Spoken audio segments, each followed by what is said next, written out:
धार्मिक मान्यता है कि रमा एकादशी पर भगवान विष्णु की पूजा करने से साधक को सभी प्रकार के सांसारिक सुखों की प्राप्ति होती है। साथ ही घर में सुख, समृद्धि और खुशहाली आती है। पंचांग के अनुसार कार्तिक माह के कृष्ण पक्ष की एकादशी 8 नवंबर को प्रातः काल 8:23 से शुरू होगी और अगले दिन 9 नवंबर की सुबह 10:41 पर खत्म होगी। ज्योतिषियों की माने तो 8 नवंबर की सुबह 8 बजे तक दशमी तिथि रहने के चलते 9 नवंबर को आप एकादशी का व्रत रख सकते हैं। पारण का समय आप 10 नवंबर की सुबह 6:39 से लेकर सुबह 8:50 तक पूजा पाठ और पारण कर सकते हैं। इस दिन द्वादशी तिथि का समापन दोपहर 12:35 पर हो रहा है। रमा एकादशी पूजा विधि। रमा एकादशी के दिन सुबह सूर्योदय से पहले स्नान कर लें। रमा एकादशी के दिन पूजा स्थल को साफ करें और विष्णु भगवान की मूर्ति स्थापित करें।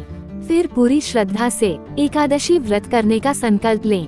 पूजा सामग्री जैसे फूल, नारियल, सुपारी, फल, लौंग, अगरबत्ती, घी, पंचामृत भोग, तेल का दीपक, तुलसी, दाल, चंदन आदि रखें। फिर विष्णु भगवान की पूजा करें और भोग लगाएं और आरती करें। रमा एकादशी बहुत ही फलदायी मानी गई है, इसलिए इसकी व्रत कथा जरूर पढ़ें। कुछ लोग रमा एकादशी को पूरी रात जागते हैं और भगवान को समर्पित भक्ति गीत और भजन गाते हैं।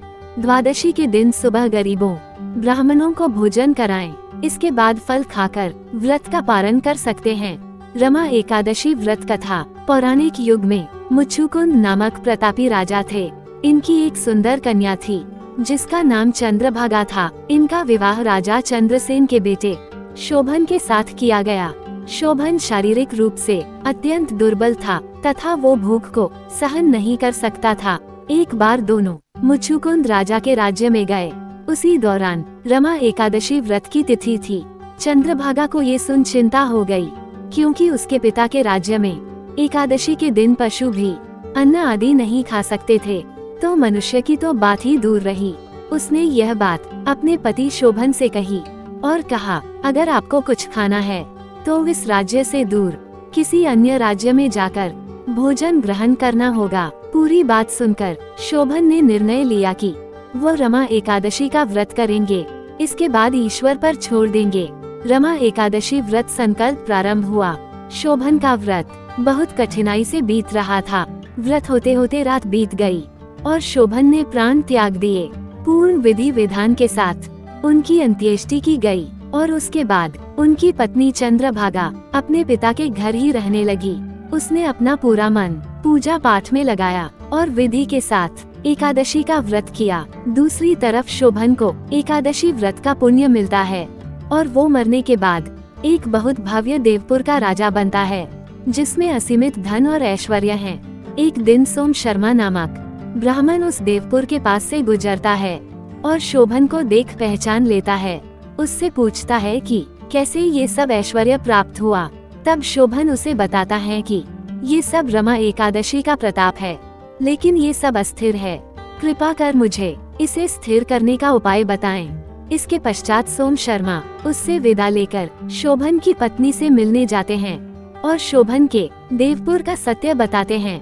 चंद्रभागा ये सुन बहुत खुश होती है और सोम शर्मा से कहती है कि आप मुझे अपने पति से मिलवा दो। तब सोम शर्मा उसे बताते हैं कि ये सब ऐश्वर्य अस्थिर है। तब चंद्रभागा कहती है कि वो अपने पुण्यों से इस सब को स्थिर कर देगी। सोम शर्मा अपने मंत्रों एवं ज्ञान के द्वारा चंद्रभागा को दिव्य बनाते हैं और शोभन के पास भेजते हैं। तब चंद्रभागा उससे कहती है, मैंने पिछले 8 वर्षों से नियमित रमा एकादशी का व्रत किया है। मेरे उन सब जीवन भर के पुण्यों का फल मैं आपको अर्पित करती हूँ। उसके ऐसा कहते ही देव नगरी का ऐश्वर्य स्थिर हो जाता है। इस प्रकार रमा एकादशी का महत्व पुराणों में बताया गया है। इसके पालन से जीवन की दुर्बलता कम होती है तथा जीवन पाप मुक्त होता है। तो दोस्तों प्रेम से बोलिए विष्णु भगवान की जय। आप सबको रमा एकादशी की ढेरों शुभकामनाएं। तो दोस्तों इसी तरह की अच्छी वीडियो के लिए चैनल को लाइक और सब्सक्राइब कर लीजिए। धन्यवाद दोस्तों।